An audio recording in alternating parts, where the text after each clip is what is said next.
Kidney हमारे शरीर का, अगर लेमन भाषा में बोला जाए तो ये हमारे शरीर का सीवर सिस्टम है। ये 2-3 चीज़ें हैं जो कि हम लोग अपने गुर्दे को स्वस्थ रखने के लिए कर सकते हैं: पानी, ब्लड प्रेशर और अपना लाइफस्टाइल चेंज। डायबिटिक पेशेंट्स के लिए किडनी कितना प्रोन है, वल्नरेबल है कि वो भी खराब हो जाएगा, उसमें भी दिक्कत हो जाएगी? डायबिटीज की वजह से किडनीज भी खराब होती हैं क्योंकि प्रोटीन का लीक चालू हो जाता है। स्मोकिंग में ऐसा क्या होता है जो कि किडनी को सीधा प्रभावित करता है? स्मोकिंग के अंदर जो आपका तंबाकू होता है उसके अंदर जो सबसे इंपॉर्टेंट जो मेटल्स होते हैं, हैवी मेटल जैसे कि क्रोमियम, निकल, कैडमियम, इसके अलावा जब ये अपने शरीर में, अपने खून में जाते हैं तो ये जहाँ पर भी जाते हैं ये धीरे धीरे डैमेज करते हैं। ये कोई एक रात का या एक दिन का या एक हफ्ते का या एक महीने का डैमेज नहीं है। जो लोग किडनी कैंसर से पीड़ित हो जाते हैं उसके सिम्टम्स क्या होते हैं? किडनी कैंसर के जो मेन सिम्टम्स, मेन लक्षण जो मरीज को मालूम चलते हैं वो है असमय आपका वजन का घटना।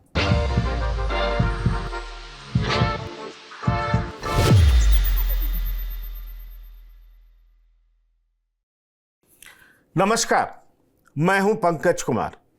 इस खास पेशकश में मैं आपको बताने जाऊंगा शरीर के एक बेहद इंपॉर्टेंट ऑर्गन के बारे में, जिसका काम ब्लड को प्योरीफाई करने का भी है। अगर मोटे शब्दों में कहें तो उसका नाम किडनी है। और आजकल आपको मालूम है कि किडनी की बीमारी से बहुत लोग परेशान होते हैं। दरअसल पहले इस तरह की बीमारी बहुत सुना नहीं जाता था, लेकिन इन दिनों यूरोलॉजी एक बड़ा ऐसा विभाग है जिसमें मरीज अक्सर जाते हैं डॉक्टर के पास कि आखिरकार हो क्या गया। कई बड़े नेता भी यूरोलॉजिकल प्रॉब्लम्स की वजह से गुजरे हैं, उन्हें डायलिसिस पर रहना पड़ा है और लंबे समय के इलाज के बाद उनकी मृत्यु हो गई है। सवाल यह उठता है कि किडनी कितना वाइटल ऑर्गन है, और अगर किडनी फंक्शन नहीं करे प्रॉपरली तो एक इंसान को क्या करना चाहिए? उसको कैसे पता चलेगा कि उसका किडनी फंक्शन नहीं कर रहा है ठीक से, किडनी में दिक्कत है, वो डॉक्टर के पास कब जाए, किस समय जाए? बहुत सारी बातें हम आपको बताने जा रहे हैं क्योंकि हमारे साथ डॉक्टर राहुल गुप्ता हैं, यूरोलॉजी के एक्सपर्ट हैं। इन्होंने कई सारे पेशेंट्स का इलाज किया है। तो डॉक्टर गुप्ता, आपका TV9 के प्लेटफॉर्म पर बहुत बहुत स्वागत है। मैं सीधा सवाल आपसे करना चाहूंगा। दरअसल एक आदमी कैसे समझे कि उसको यूरोलॉजिकल प्रॉब्लम है? क्योंकि कई बार होता क्या है कि लोग यूरिन पास करने जाते हैं, उसमें पेन होता है। पेन होता है तो तरह तरह की बातें दिमाग में आती है। कई बार क्या होता है कि हम यूरिन पास करते हैं, वो पूरा पास नहीं होता, कुछ रह जाता है और वो समस्याएं बार बार होती हैं। तो ऐसे पेशेंट्स को, ऐसे लोगों को क्या करना चाहिए और क्या समझना चाहिए? जरा आप प्लीज इसके बारे में बताएं। नमस्कार पंकज जी, नमस्कार TV9 के सभी दर्शकों को। जो आपने पंकज जी मेरे से पूछा कि कुछ व्यक्तियों को पेशाब जाते वक्त पेशाब पूरी तरीके से नहीं उतरती है या फिर वो पेशाब ढंग से कर नहीं पाते हैं, ये वो व्यक्ति होते हैं जिनकी उम्र यूजुअली 50 से 60 की उम्र के अराउंड के होते हैं और ज़्यादातर ये लोग व्यक्ति मतलब मेल्स होते हैं। इसका जो मेन कारण रहता है वो प्रोस्टेट रहता है, जिसको अपनी लोकल भाषा में अपन लोग गदूद बोलते हैं।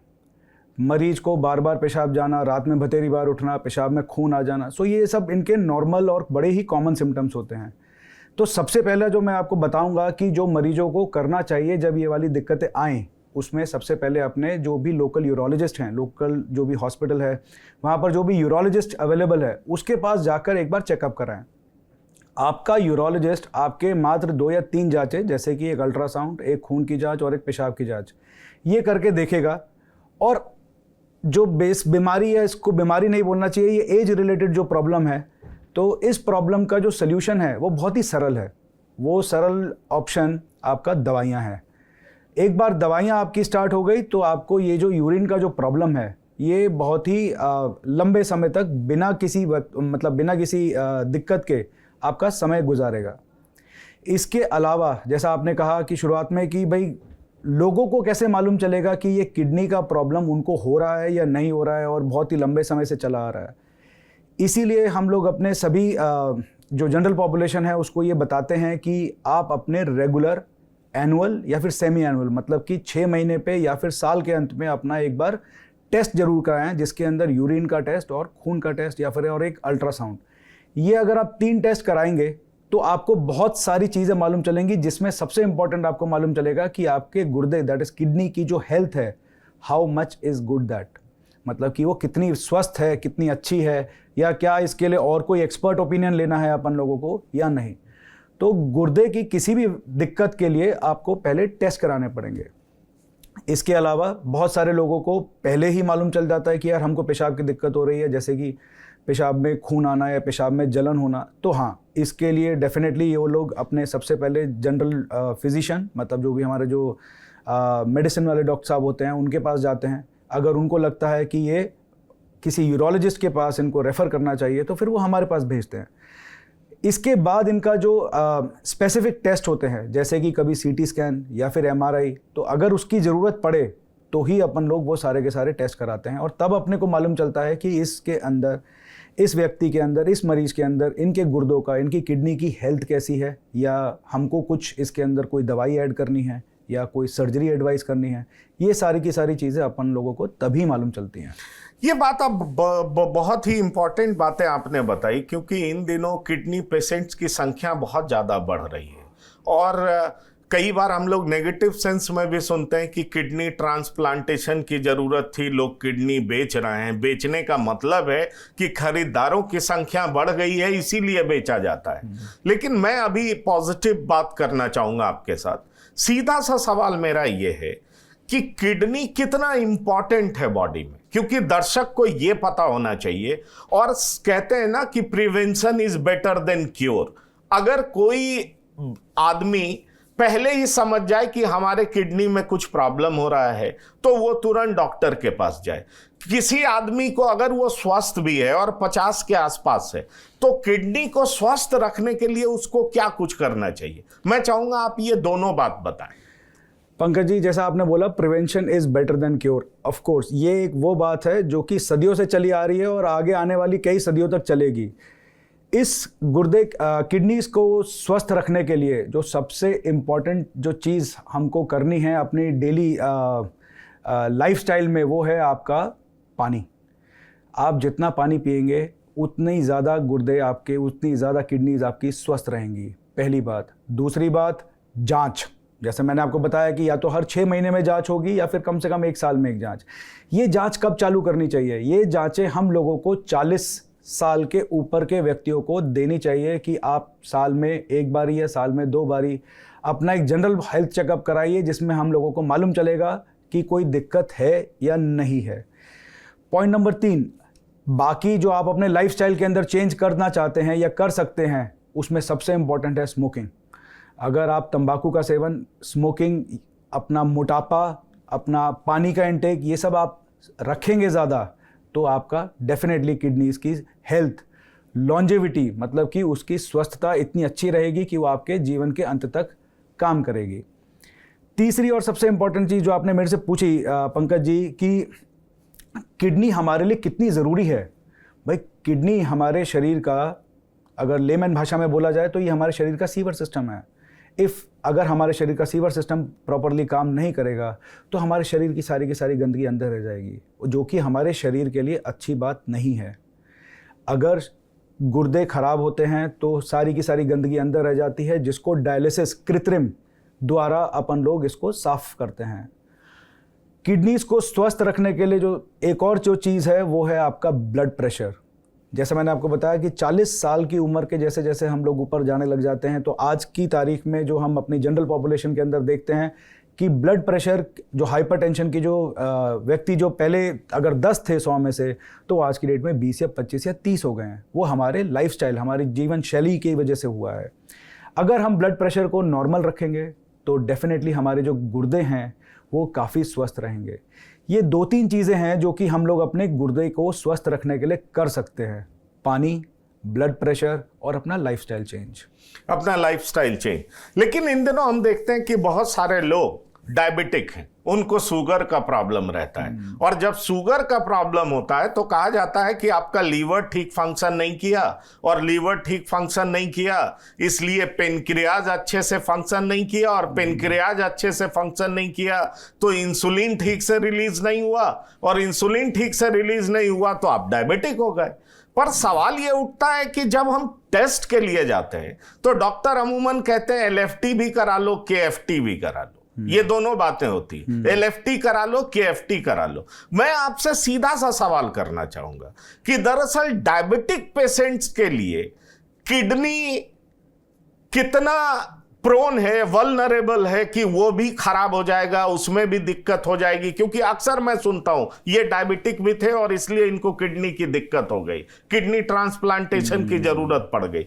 इन दोनों चीजों का क्या कनेक्शन है? क्योंकि आज के टाइम में बहुत सारे लोग फास्ट फूड खाते हैं, इस तरह का फूड खाते हैं, ड्रिंक्स लेते हैं, डायबिटिक हो जाते हैं। आपको पता है कि हर 4 आदमी में 3 आदमी में एक व्यक्ति को डायबिटीज है, और डायबिटीज है इसलिए किडनी का रोगी बढ़ रहा है, लीवर का रोगी बढ़ रहा है। तो मैं आपसे यह पूछना चाहूंगा कि डायबिटिक पेशेंट्स के लिए किडनी की बीमारी के चांसेस कितने ज्यादा है?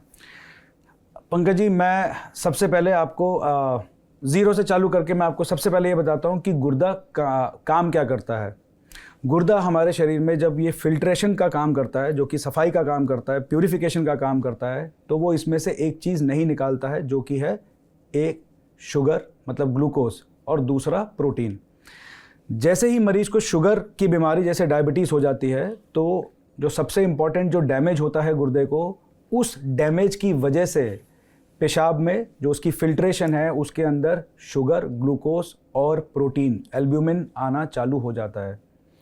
एल्ब्यूमिन को पेशाब में या फिर गुर्दे के थ्रू नहीं जाना था, लेकिन अब वो जाने लग गया है। जितना ज़्यादा एल्ब्यूमिन जाएगा, जितना ज़्यादा प्रोटीन लीक होगा, जितना ज़्यादा प्रोटीन गुर्दे के थ्रू फ्लश होगा, गुर्दा उतना ज़्यादा डैमेज होता चला जाएगा।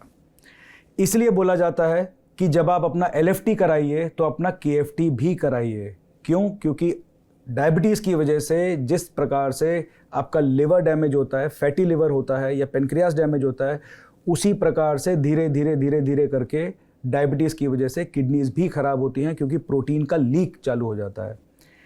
डायबिटीज़ अगर सही मायने में माना जाए तो ये डायबिटीज़ कोई एक सिंगल बीमारी, जैसे कि आप इसको पेनक्रियास की बीमारी बोल रहे हैं, जैसे इंसुलिन की बीमारी बोल रहे हैं, मैं इसको एक सिंगल बीमारी की तरह से देखता ही नहीं हूँ। Diabetes is a multi organ problem, मतलब कि उसकी वजह से आपकी आँखें, आपका लिवर, आपके गुर्दे, आपकी हार्ट के जितने भी नर्व्स, आर्टरीज और वेन्स होती हैं जो कि ब्लॉक हो सकती हैं, इन सब की संभावना बढ़ती चली जाती है डायबिटीज़ की वजह से। डायबिटीज़ के साथ मरीज को अगर अपने गुर्दों को स्वस्थ रखना है तो उसको ये 3 चीज़ें करनी बहुत ज़्यादा ज़रूरी हैं। सबसे पहली ये बात है, आपको अपनी शुगर को कंट्रोल के अंदर, स्ट्रिक्ट कंट्रोल के अंदर करके रखना है। दूसरी चीज़, आपको अपना जो ब्लड प्रेशर जिसकी वजह से बढ़ेगा तो उसको कंट्रोल करके रखना है, ताकि गुर्दे को 2 तरफा मार ना पड़े, एक शुगर और एक प्रोटीन की लीक की वजह से, और एक आपको बीपी की वजह से। और तीसरी और अपने सबसे इम्पॉर्टेंट चीज़, अपने लाइफस्टाइल के अंदर चेंजेस, जैसे कि आपको daily walking, daily physical exercise, अपना पानी का इंटेक ज़्यादा बढ़ाना है। तो इन सारी की सारी चीज़ों से मिलकर ही आप अपने डायबिटीज़ की वजह से जो होने वाली गुर्दे की बीमारियां हैं उनसे आप बच सकते हैं। इसके अलावा आपने मेरे को एक और चीज़ बोली कि भाई जब आप डायबिटीज़ की बात करते हैं तो इसमें जो आजकल फास्ट फूड चालू हो गया है या ड्रिंक्स चालू हो गए हैं, हम लोगों ने अभी यही डिस्कस किया कि आपको लाइफस्टाइल चेंज करना है। जो फास्ट फूड है, जो जंक फूड है, जो ड्रिंक्स हैं, उनको आपको लिमिट में करना है। Moderation is the best treatment. आपको जितना उनको कम खाइएगा, जितना उनको कम पीजिएगा, उतना ज़्यादा आपकी लॉन्जेविटी, आपके स्वस्थ रहने की संभावना बढ़ती चली जाएगी। आप लाइफस्टाइल पर बार बार जोर दे रहे हैं और मैं देखता हूं इन दिनों तमाम डिपार्टमेंट के डॉक्टर, एक्सपर्ट्स लाइफस्टाइल पे बहुत फोकस करते हैं। मैं आपसे एक सीधा सवाल पूछना चाहूंगा, लाइफस्टाइल की वजह से क्या आजकल बहुत सारी बीमारियां हो रही हैं? क्योंकि किडनी में कैंसर भी हो रहा है और आजकल कैंसर इतना कॉमन हो चुका है कि लोग परेशान हैं। मैं अगर किसी हॉस्पिटल में जाता हूं, अपने दोस्तों से बात करता हूं, परिवार के किसी ना किसी लोगों को कैंसर होता ही होता है। सवाल ये उठता है कि आजकल लोग देर रात जगते हैं, देर रात सोते हैं, लेट से उठते हैं। क्या ये तमाम ऐसी वजह हैं जिस वजह से कैंसर भी हो सकता है, वो किडनी में भी कैंसर हो सकता है। कैसे ये लोगों को प्रभावित कर रहा है? जो जो मेडिकल साइंस डेवलप कर रहा है तो बीमारियां भी बहुत ज़्यादा बढ़ती जा रही हैं। इन दोनों का रिलेशन क्या है? पंकज जी, जैसा आपने मेरे को पूछा कि भाई ये जो किडनी का कैंसर है, क्या ये लाइफस्टाइल मॉडिफिकेशन की वजह से हो सकता है?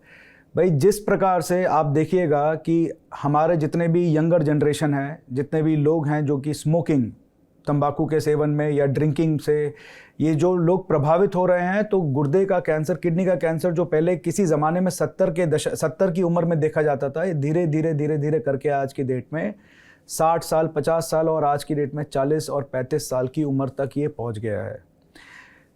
स्मोकिंग की वजह से और ओबेसिटी की वजह से और ब्लड प्रेशर के बढ़ने की वजह से और गुर्दे के फेलियर की वजह से, ये वो 3 या 4 मेन कारण हैं जिनकी वजह से गुर्दे का कैंसर बहुत ज़्यादा बढ़ता है। प्रदूषित पानी, प्रदूषित हवा और प्रदूषित खाना, ये 3 मेन कारण हैं जिनकी वजह से हम लोगों को आज की तारीख में जो बीमारियां हैं वो बढ़ती चली जा रही हैं। आपने एक और चीज़ बोली मेरे को कि क्या जिस तरीके से मेडिकल साइंस बढ़ती जा रही है वैसे वैसे बीमारियां बढ़ती जा रही हैं।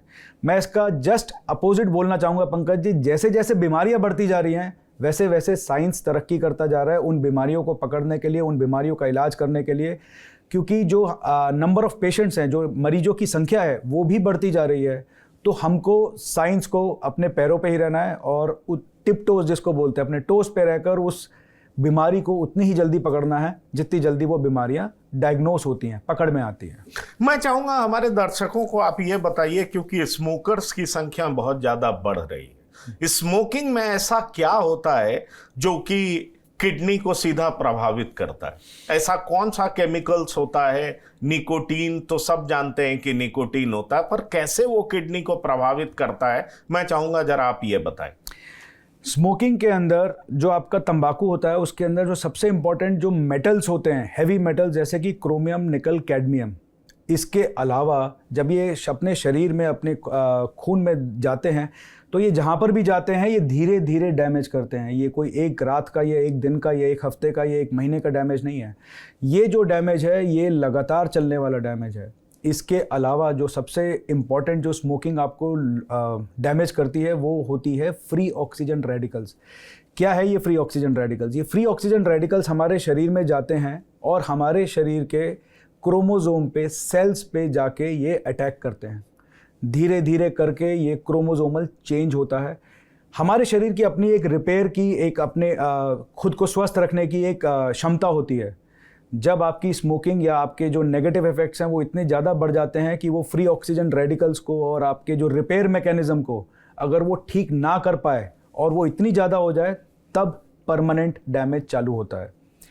फ्री ऑक्सीजन रेडिकल्स की वजह से जो क्रोमोसोमल डैमेज होता है, क्रोमोसोम जो हमारे जो जेनेटिक मेकअप है, जो हमारे शरीर का जो बेसिक कोण है, अगर वो डैमेज होगा तो जैसे जैसे हमारी उम्र बढ़ती जाएगी वैसे वैसे कैंसर की संभावना बढ़ती जाएगी। जिस तरीके से हमारी उम्र बढ़ती जाती है, क्रोमोसोम की जो हाइट होती है, क्रोमोसोम की जो लेंथ होती है वो कम होती जाती है। Free oxygen radicals, heavy metals, chromium, निकल, कैडमियम या कार्बन डाइऑक्साइड के जो पार्टिकल्स हैं, they will damage more, they will cause, इनकी वजह से जो क्रोमोसोम की लेंथ है वो धीरे धीरे रिपेयर मैकेनिज्म जिसको बोलते हैं वो खराब होता जाएगा। बिल्कुल सही। तो मैं एक सवाल आपसे ये जानना चाहूँगा कि जो लोग किडनी कैंसर से पीड़ित हो जाते हैं उसके सिम्टम्स क्या होते हैं? कैसे उनको समझ में आएगा कि ये कैंसर हो सकता है? किडनी कैंसर के जो मेन सिम्टम्स, मेन लक्षण जो मरीज को मालूम चलते हैं वो है असमय आपका वजन का घटना। अगर आपका वजन नॉर्मली 60, 65 या 70 किलो रहता है, आप अमूमक देखेंगे कि वो अपने आप ही धीरे धीरे धीरे करके घटने लगा। लेकिन ये बहुत ही ऐसा लक्षण है जो कि जिसको पकड़ पाना बड़ा मुश्किल है। इसके अलावा जो मेन लक्षण आते हैं इसमें वो आता है पेशाब में खून आना, या फिर हम लोगों को ऐसा लगना कि जैसे पेट में कुछ भारीपन है, जैसे पीठ में कुछ भारीपन है। इसके अलावा जो सबसे इम्पॉर्टेंट तरीका है जिससे अपन लोगों को मालूम चल सकता है कि हमारे गुर्दे में कोई दिक्कत है या गुर्दे के अंदर या किडनी के अंदर कोई ग्रोथ है या कुछ ट्यूमर बन रहा है, वो है अल्ट्रासाउंड।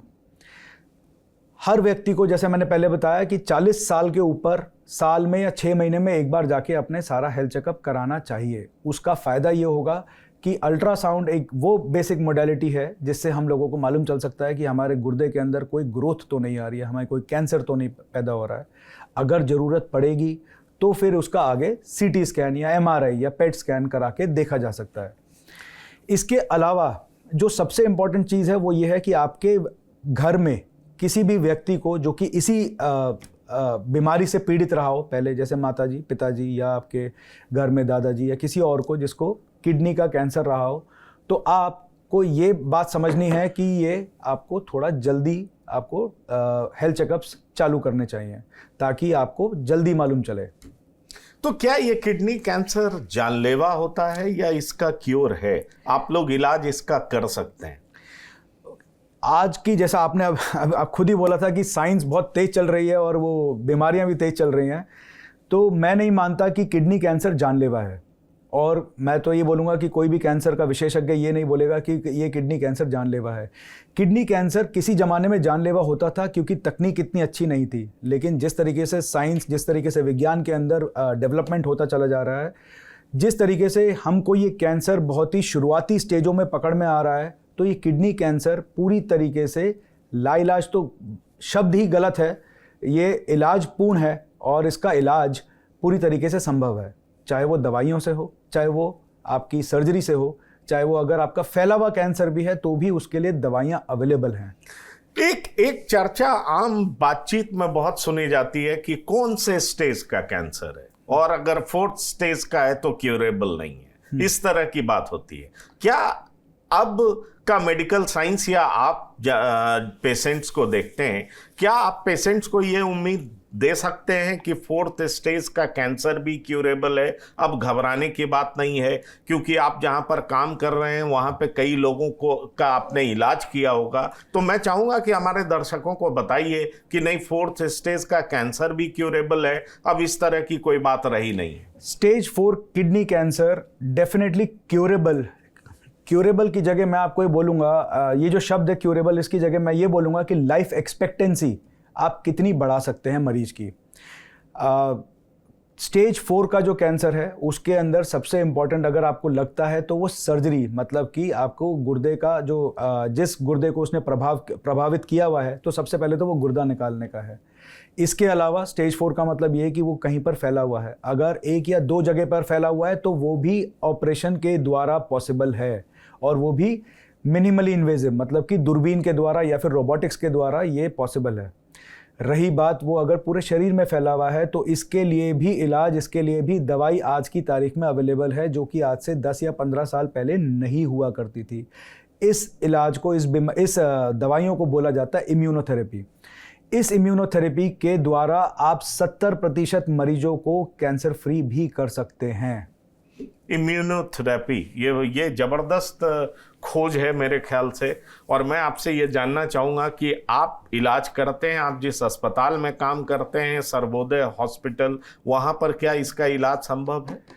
हम पिछले कई सालों से इम्यूनोथेरेपी से ही इलाज कर रहे हैं। हमारे पास बहुत सारे मरीज अलग अलग स्टेज में, अलग अलग लेवल पे आते हैं, और 90% केस में हम लोग सभी मरीजों का इलाज सक्सेसफुली कर पाते हैं।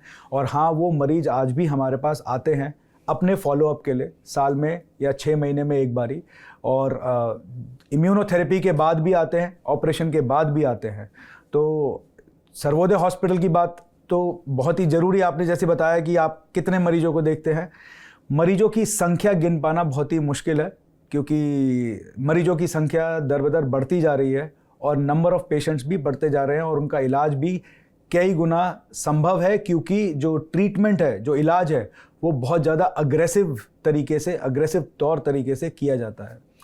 एक सवाल मैं और चाहूँगा कि आप दर्शकों को बताइए, क्योंकि लोगों में ये बड़ा डर रहता है कि ऑपरेशन के बाद, इम्यूनोथेरेपी के बाद लाइफ बिल्कुल बदल जाता है। जीते तो हैं, मतलब जिंदा तो रहते हैं पर जी नहीं पाते हैं। इसका क्या मतलब है? क्या ये मिथ है, गलत बात है, या नॉर्मल लाइफस्टाइल में वो आ सकते हैं? इसकी संभावना बहुत ज़्यादा है। ओके, इम्यूनोथेरेपी के बारे में बात करें पंकज जी। कीमोथेरेपी और इम्यूनोथेरेपी ये 2 अलग अलग चीज़ें हैं। कीमोथेरेपी आपके पूरे शरीर के अंदर जाके अलग अलग सेल पे काम करती है जहाँ जहाँ पर कैंसर है। इम्यूनोथेरेपी आपके खुद के शरीर की इम्यूनिटी बढ़ाती है और वो जो शरीर की इम्यूनिटी बढ़ती है उससे जाके वो कैंसर के सेल से लड़ाई करता है। ये बिल्कुल ही अलग टॉपिक, अलग ही डिफरेंट तरीका है आपके शरीर को ठीक करने का कैंसर के द्वारा। कैंसर कीमोथेरेपी 1 दशक 2 दशक पहले बहुत ज़्यादा टॉक्सिक मतलब कि वो शरीर में अलग अलग जाके अलग अलग जगह पे हमारे ही नॉर्मल सेल्स को नुकसान पहुंचाती थी। आज की तारीख में जो कैंसर कीमोथेरेपी या फिर इम्यूनोथेरेपी है वो इतनी ज़्यादा स्पेसिफिक है, टारगेटेड है कि वो वहाँ पे जाती है जहाँ पर कैंसर के सेल हैं और वो उन्हीं को जाके डैमेज करती है, ना कि आपके बाकी शरीर के बाकी ऑर्गन्स को। तो आपका जो स्वस्थता है वो कैंसर कीमोथेरेपी पे आज की तारीख में और या फिर इम्यूनोथेरेपी पे आज की तारीख पे वो इतनी ख़राब नहीं है जितनी आज से 2 दशक पहले हुआ करती थी। तो ये एक मिथ्या है और ये एक डर है जो कि स्वाभाविक है मरीज के अंदर, लेकिन इस डर को हटाकर उसकी विल पावर को बढ़ाकर उसकी मोटिवेशन को बढ़ाकर ही आप ये दे सकते हैं। मैं चाहूँगा, क्योंकि आप सीनियर कंसल्टेंट हैं, आपने इतने रोगी का इलाज किया है कि आपको संख्या भी याद नहीं है, तो निश्चित तौर पर आप बहुत एक्सपर्ट हैं और बहुत लोगों को आपने ठीक किया है। मैं चाहूँगा कि हमारे दर्शकों को, TV9 के दर्शकों को आप क्या और मैसेज देना चाहेंगे, पैगाम देना चाहेंगे, जिससे कि अगर कोई बीमारी से ग्रसित है तो वो निश्चित तौर पर उसके अंदर होप हो, उम्मीद हो कि वो ठीक हो जाएगा। और जो लोग ठीक हैं उनके बारे में तो आपने बहुत कुछ बताया कि ओबेसिटी से बचिए, मैं भी कोशिश करूंगा, मैं भी थोड़ा मोटा हूं। और दूसरी बड़ी बात कि और क्या क्या चीज करना चाहिए, जो ग्रसित हैं उनके लिए क्या मैसेज देना चाहेंगे। हाँ, प्रिवेंशन तो आपने बता दिया कि प्रिवेंशन क्यों जरूरी है, तो हमारे दर्शक ये वीडियो देखेंगे तो उनको समझ में ये बात आ जाएगी। लेकिन जो बीमार हैं, जो परेशान हैं, उनके लिए आप क्या कहना चाहेंगे, क्योंकि आपने बताया कि अब आप नए टेक्नोलॉजी के जरिए, नए मेथड्स के जरिए, जिसमें आपने इम्यूनोथेरेपी भी बताया, कीमोथेरेपी भी बताया, तो सवाल उठता है कि उन लोगों के लिए आप क्या मैसेज देना चाहेंगे। मैं अपने सभी उन मरीज भाइयों के लिए यही बताना चाहूँगा कि सबसे पहले तो आपका जो मन में जितने भी आपकी शंकाएं हैं, आपके स्वाभाविक है वो, हालांकि कि हम लोग क्या ठीक हो पाएंगे, सबसे पहले तो इस शंका को दूर करिए।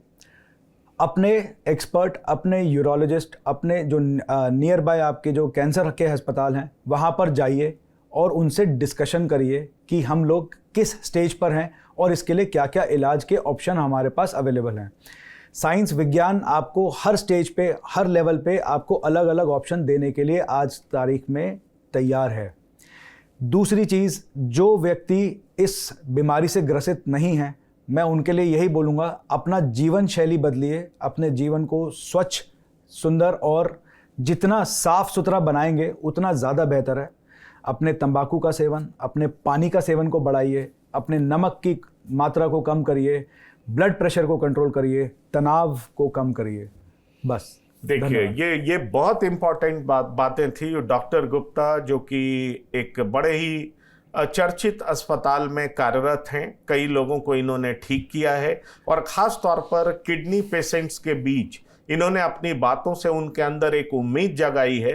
तो निश्चित तौर पर, क्योंकि इनका जो हॉस्पिटल है वहाँ लेटेस्ट टेक्नोलॉजी के जरिए इलाज भी होता है और ये खुद इतने इक्विप्ड हैं कि तरह तरह के पेशेंट्स का ये इलाज करते हैं। तो डॉक्टर गुप्ता, आपका इस प्रोग्राम में शामिल होने के लिए बहुत बहुत धन्यवाद और शुक्रिया। तो इस प्रोग्राम में इतना ही। ताज़ा तरीन खबरों के लिए आप लगातार देखते रहिए TV9। धन्यवाद, नमस्कार।